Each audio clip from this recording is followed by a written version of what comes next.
This program was brought to you by PennyMac TPO. Visit tpo.pennymac.com to learn more about becoming a partner and starting your journey to greatness. With the people, products, and technology to take you there, it's why they say, at PennyMac, greatness lives here.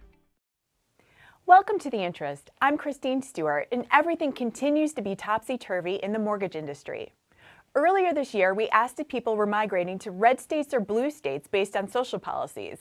A new report from Redfin shows that migration patterns have reached an all-time high despite interest rates remaining above 5%.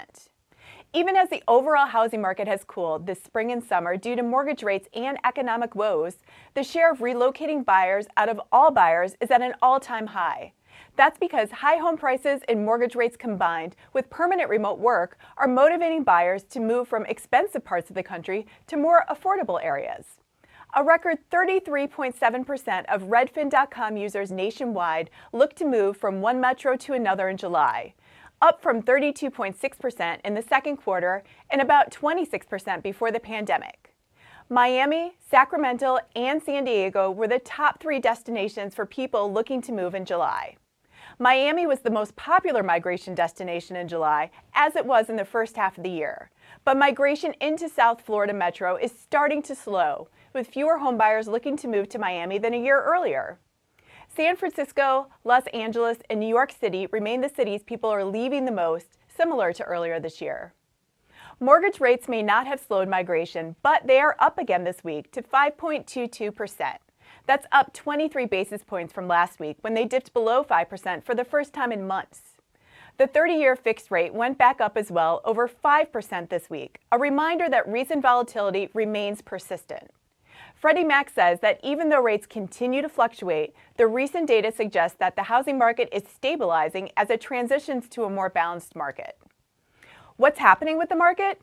Originator Connect is the largest gathering of mortgage professionals in the country, and it starts next week. For those who plan to attend, our own Mike Savino talked with experts about how to get the most out of the conference. Why do you feel it's important right now to invest in yourself and take the time to go to conferences like this? Because I feel like the mortgage industry just as a whole it's a battlefield right now. The day before Originator Connect begins, some of the industry's top minds will be in Vegas sharing their insights and tactics. Attendees at Maximum Acceleration on August 18th will get to hear why these experts are optimistic, even in a down market. Not necessarily a bad time either. I mean, interest rates are fabulous. The all-day event features seminars from industry leaders like David Luna, Kenneth Travis, Megan Marsh, and Sheshak Shakar.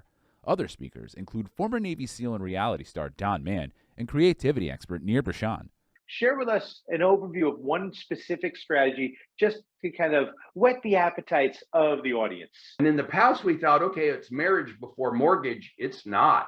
It's actually mortgage before marriage. Okay, let's expand that for a little bit. Bridal shows, bridal showcases. How many mortgage people are attending those? You do have to register to attend Maximum Acceleration, but the registration comes with admission to Originator Connect from August 19th through the 21st. It also lets you hear how some of these speakers have forced their way to the top of the industry. I never thought that I would get to this point where I just wanted to kind of give up. And someone literally kind of shook me out of it and was like, Megan, like all this is mental warfare. For the Mortgage News Network, I'm Mike Savino. Despite climbing mortgage rates and falling home sales in the second quarter of 2022, a greater number of metropolitan markets experienced double-digit annual home price gains from the first quarter. Housing affordability, meanwhile, tumbled dramatically in the quarter. According to the NAR report, 80% or 148 of the 185 tracked metro areas posted double-digit price gains, up from 70% in the previous quarter. Nationwide, the median single-family existing home price topped $400,000 for the first time, rising 14.2% from a year ago to $413,000. Year-over-year price appreciation eased slightly compared to the previous quarter, 15.4%. Home prices have increased at a pace that far exceeds wage gains, especially for low and middle-income workers.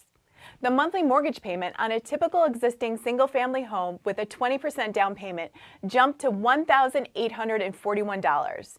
That's an increase of $444 from the first quarter of this year and $612 from 1 year ago. Families typically spent more than 24% of their income on mortgage payments, up from 18% the prior quarter.